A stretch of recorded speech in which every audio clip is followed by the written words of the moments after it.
Oleme Paide kesklinna kohvikus, mis avatakse eeloleval teisipäeval. Kui me seda juttu räägime, on alles neljapäev, nii et aega on, aga minu pilgu järgi tundub, et tegelikult võiks juba vaikselt avama hakata. Ruumid on valmis ja letid ootavad ainult seda, et tagaruumist tuuakse välja, mis sinna peab käima. Lauri Kabrits, kogemustega kokk, kes siin majas toimetama hakkab. Mida me ootame veel? Ootame teisipäeval avame ja nii ongi, et teeme praegu kõik selleks, et me teisipäeval saaks uksed lahti teha ja kuidas see kohvik hakkab välja nägema, milline saab välja nägema selle kohviku hommik näiteks, kui meil on jõudnud selline informatsioon, et Paide linnas on niisugune tore asi, et nüüd on ka niisugune koht, kus hommikusööki saab? ja me avame kell 8, pakume inimestele hommikusööki, see formaat on veel veits nagu lahtine, hommikusööki kindlasti saab, aga mis kujul me seda nagu serveerime ja teeme, et see on veel veits mõttekoht. Vaatame, mis inimestele meeldib, küsitleme inimeste käest, mis nad arvavad, kuidas võiks teha, et no läheneme loovalt selles mõttes, et läheneme kõikide asjadega loovalt ja proovime pakkuda head asja. Sa oled olnud ise veerand sajandit peakokk ja väga võimsates ja kuulsates restoranides, kus on Michelini tunnustused taga ja nii edasi. Mis tõi Paidesse kohvikut tegema ja seda pakkumist vastu võtma? See oli täiesti planeerimata üritus selles mõttes, et kunagine vana sõber mulle helistas ja sellest see lahti läks, et tegelikult plaane nagu suuri ei olnud, et enda ettevõtet ja kohvikut teha, aga kuidagi need asjad läksid niimoodi, et täna oleme siin ja vaatame edasi. No mainekas peakokk ei pea otsima, kust teenida palgaraha, ta ilmselt otsib eneseteostust. Milline on see eneseteostuse plaan, millest me hakkame osa saama, mis selle kohviku eripäraks saab olema? Me tahaks pakkuda maailmakööki, sellist siit-sealt nurgast toite, menüüd, midagi põnevat. Lihtsalt vaatame, mis rahvale meeldib. Teeme sellist kindlat stampi ei tule, et me siin kindlaid asju nagu pakume, et eks see menüü pool ja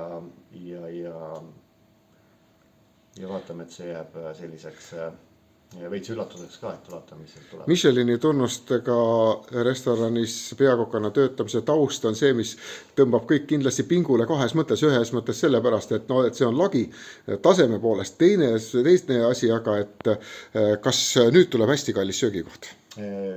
Kindlasti mitte. Vaatame, kuidas siin kohalik suhtub nendesse asjadesse, uurime, vaatame, et ei hirmus kallis see kindlasti ei tule. Kas selline päevapraad lõunasöögi võimalus tuleb ka, mille hinnad niimoodi ühekohaliste numbritega käivad? Jaa, lõunasöök tuleb ka. Praegu plaanime lõunasööki teha 11-st 3-ni. Teeme ka, ütleme, taimetoitlastele tuleb eraldi menüü, kus nad saavad kehakinnitust, et mõtleme kõigi peale ja proovime, vaatame. Üks populaarne teema veel, need on igasugused allergiad, paar tuntumat allergiat on see nisu teravilja teema ja laktoosi teema. Kindlasti selliste restoranide taustaga on see väga tuntud asi, mõnel pool ütleb teenindaja või kohvikupidaja, et ta ei tea sellest midagi. Kuidas sinuga on tead? Ma nagu tean jah, mis inimestel on põhiallergiad, on ikkagi laktoos, gluteen ja pähkel, et need me kajastame ka menüüs ära, paneme teatud märked taha, et inimesel oleks ka kerge otsustada ja näha, et mida see toit sisaldab ja proovime ka kenasti suhtuda allergikutesse ja püüda neid ka nagu toita ikkagi. Ja kui palju me võime loota seda, et telesaadetest ja paljudest seadeste restoranidest tuntud kokk isiklikult valmistab need toidud, mitte keegi juhuslik käealune? Ja plaan on ikkagi ise köögis olla ja kätt pulsil hoida igapäevaselt, et see võiks toimida. Ja kui mõni inimene ütleb, et minu praes ma ei tahaks seda või teist komponenti, siis öeldakse okei. kindlasti tulen vastu, igal inimesel omad toiduharjumused, et mina isiklikult ei söö sibulat ja ma käin ka alati vingun, et ärge pange sibulat. Aga Me oleme ühest mastist. jah, suhtume hästi neisse klientidesse, et eks igal ühel on omad asjad, kas ta ei saa süüa seal teatud põhjusel või ei maitse, Kesklinna kohviku ruumides on olnud ikkagi ka varasemate asustajatega siin selliseid peoõhtuid, kontserte, niisuguseid, kas selles suhtes on ka plaanid olemas? Ja, praegu plaanime, ütleme, üks kord kuus teha sellise kontserte õhtusöögi, tuleb keegi esinema, keegi mängima, stand-up'id, vaatame, kuidas huvi on, tore, kui saaks 2 korda kuus teha, aga seda kõike jälle vaatame jooksvalt ja vaatame, kuidas läheb. Varem on inimesed öelnud ka seda, et need on veini õhtusöögid, aga tegelikult on palju neid inimesi, õnneks või kahjuks mitte nüüd väga palju, aga ikkagi on märkimisväärselt, kes ütlevad, et nad ei ole nagu veinihuvilised või nad ei ole nagu alkoholihuvilised, aga meil on väga populaarne, et õhtusöök on nagu veini õhtusöök.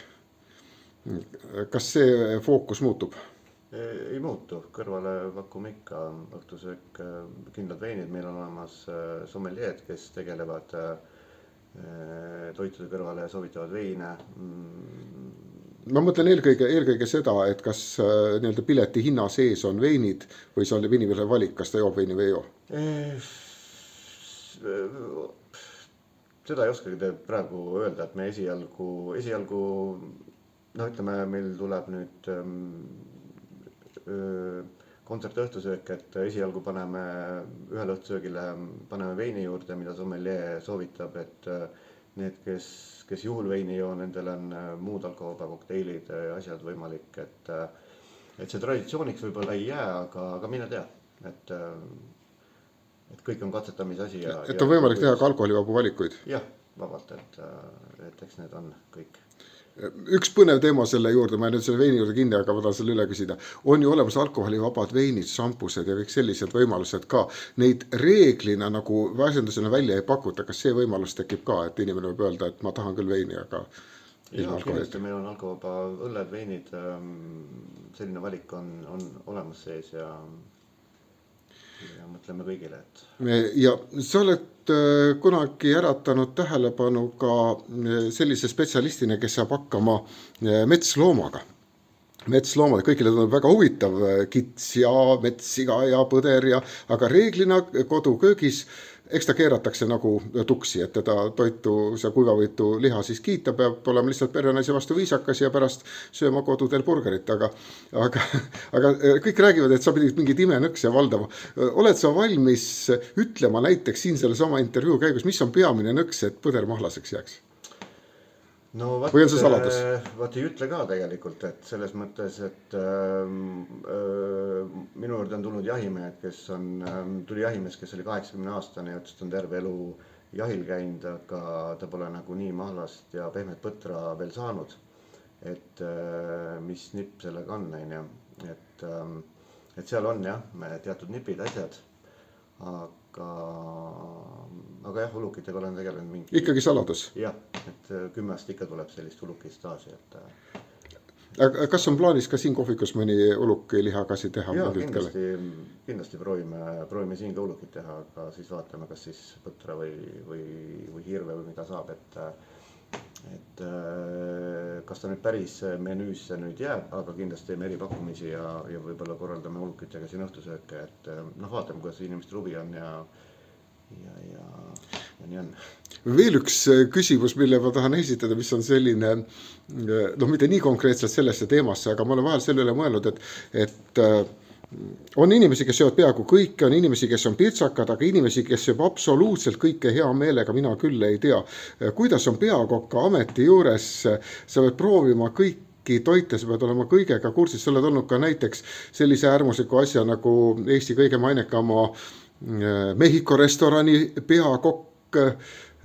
Kuidas sa nende maitsetega hakkama saad või on saatus sind nii õnnistanud, et sa oled kõige sööja? Tegelikult sibulast sa juba rääkisid. Jaa, sibulast ma ei söö tõesti, aga eks kui neid eri rahvuskööke teha, see võtab kindlasti teatud aja, kui sa nende maitsetega harjud, sest ka Mehhiko köögis oli sama, et ma ei olnud ennem eriti suurem suurem asi teravasööja, et aga seal oli esimesed 2 kuud olid väga rasked, sest et tegelikult maitset ei tundnudki, sest et seal on nii palju igasuguseid teravaid maitseid aga selle karjub ära ja täna söön ise ka teravat, nii et harjub kõigega, aga ütleme, et vastu tavainimesele sellist, kui nüüd päris sellist originaalset Mehhiko kööki teha, siis tavainimene seda nii naljalt ei söö, selleks tuleb natukene teha võib-olla neid asju veidi mahedamalt, aga alati on võimalus juurde küsida, et kes tahab teravamat.